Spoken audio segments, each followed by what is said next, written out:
Who out there still doesn't apologize? Is it like Trump? You? Are there other people that just refuse to? There's a small few, Tate, man. I guess Tate. I mean, we're a small club. I got, Dan Pena, who's been on my show. He's the fucking guy with the castle in Scotland. He just doesn't give a shit. And, when I see Tate or you get so popular and all the outrage, the fact that they're so popular shows me that this commodity, Dan, of the truth is so valued by whoever's watching them, which is probably a bunch of guys, probably a bunch of girls too, who are like, wow, something so precious, just called the truth, is just coming out, or a perspective that someone's willing to share. For me, it's just a sign that there's something wrong with the world, that all of a sudden there's so much cut through. People are scared, man. And the truth is probably one of the most valuable commodities in the world. And it's hard. And this new generation is coming up and they're lying about all sorts of shit, and lying is normalized.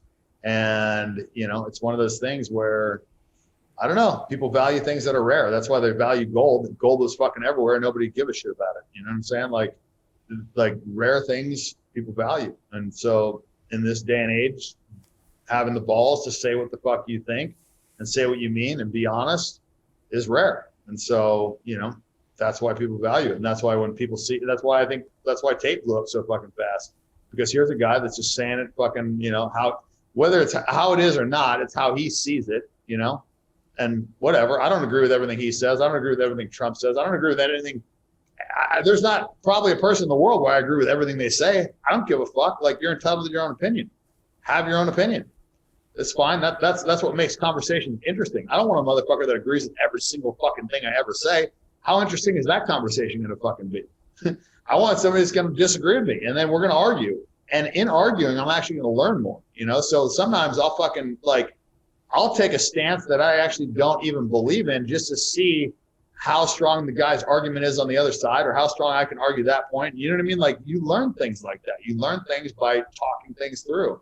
And if, like I said, if you just agree with everything somebody fucking says, well, okay, that's going to be pretty fucking boring pretty quick. Are you going to run for president someday? The greedy bankers are about to do it again. In 2008, they crashed our financial system and nearly bankrupted the entire global economy. Then they received trillions of dollars in government bailouts. And after, they demanded fat bonuses paid for by you, the taxpayer.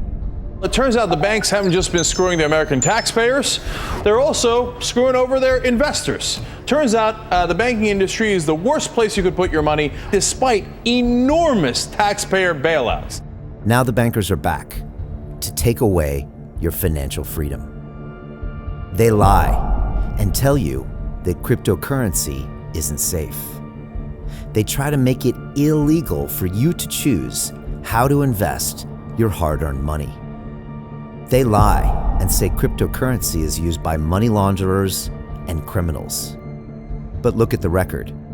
It's the banks themselves that launder hundreds of billions of dollars every year to the biggest criminal operations in the world. Leaked documents have revealed how some UK banks have helped criminals, money launderers and Russians under sanctions. American authorities discovered that the Sinaloa cartel moved $881 million through HSBC accounts as bank officials turned a blind eye to the illegality. The bankers lie and say cryptocurrency is not a real investment. Meanwhile, the smartest CEOs in the world are buying billions and billions of it. The truth is that banks lie about cryptocurrency because it makes them scared. The banks take $9 trillion per year of your hard-earned money, and they are worried that they will finally be exposed. They're scared because crypto means they can no longer control your money, which means they can no longer control you. They are scared because you might actually understand your money and intelligently decide what to do with it. Now is the time for us to come together, fight back, and take control.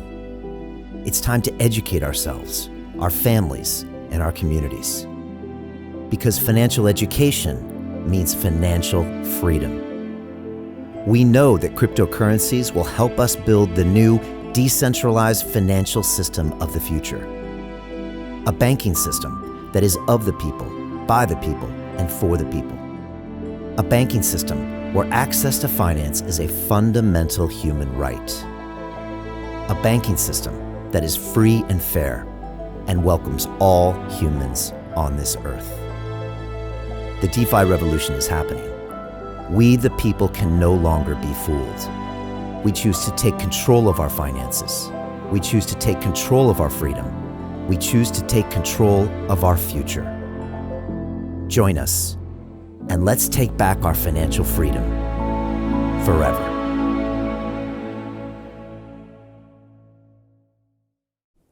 Oh man, probably the worst fucking thing I ever do. Probably the most miserable 4 years of my life, but I think I'll probably do it. I think it's probably like the most, as long as you do it in the right way, I think it's probably the most sacrifice that you could give for the benefit of mankind.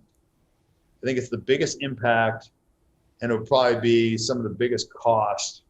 Because I mean, man, like you see it with fucking, Biden. I mean, granted, he's a complete fucking dipshit, but honestly, like, I'm not even mad at him. Like, the guy's got dementia. Like, it's fucking like, it's like elderly abuse at this point. It really is. Like, He has no fucking business in office. I mean, he can't even read a fucking teleprompter. Like, he's clearly not running the show. It's a fucking joke. Everybody talks shit about him. Everybody hates him. Same thing with Trump. I mean, now, like, with social media, like, everybody just talks shit. Like, the amount of shit talking, it's just like, it's come to a fucking, like, astronomical level. And the president is just going to get heat no matter what. You're going to be like so fucking hated. I think I'm one of the few people that's probably like conditioned to deal with that. You know what I mean? Because I've gotten so much like bad press, bullshit press. Like 95% of the press that I've had against me has been completely fucking untrue. So I'm used to it. Like, and it takes a while. Like, you have to really numb up. And I think like through the poker, that helped me fucking be a little bit more, numb to things. But it takes a. Why did poker help? Why did poker help you get numb? Because you have to mute your emotions. When you're winning big, you can't be fucking like internally celebrating. Fucking, when you're losing, you can't get upset. You can't let things affect you. So you have to just like mute it. Right. And you think being president would be one of the most self-sacrificial things that you could do, which most people don't look at it that way. They think people running for office is like an expression of ego and looking for power and glory. Well, most people do it for money. You know what I mean? They do it because they want to fucking make money, and they do it because it's power and it leads to money and this and that. But like, my goal would be to be a billionaire, to give away like, half my net worth or whatever, go in there with like 500 million and make a cap, like to where I could never be worth more than 500 million. Any dollar that goes over that, I'm just going to give to charity, become uncorruptible, and then go in there just for the love of the game, not to like try and get power to make more money or whatever it is. So I think people get addicted to that, and they do it for the wrong reasons. Are you patriotic? Would you do it for the country? I don't know. Okay. Because it's just the right thing to do for humanity? More for humanity, yeah. And a challenge?